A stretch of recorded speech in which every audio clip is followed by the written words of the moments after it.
देखी ना कुसुम के का भइल। अरे बाप रे बाप, अरे का भइल हो दुल्हन? पता ना दीदी, काहे बहुत उल्टी होता। मन तो नहीं ना पितराई लागत। हाँ माई, कुछ कुछ वैसे नहीं लागता।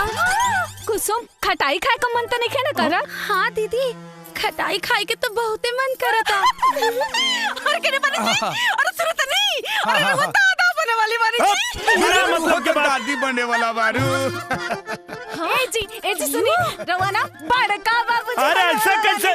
अरे तुम तो बड़की माई बनिए जैबू। का बल माई? तो ना छोट भैया आवेला बा।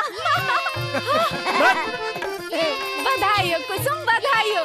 तू ना माई बने वाला बा।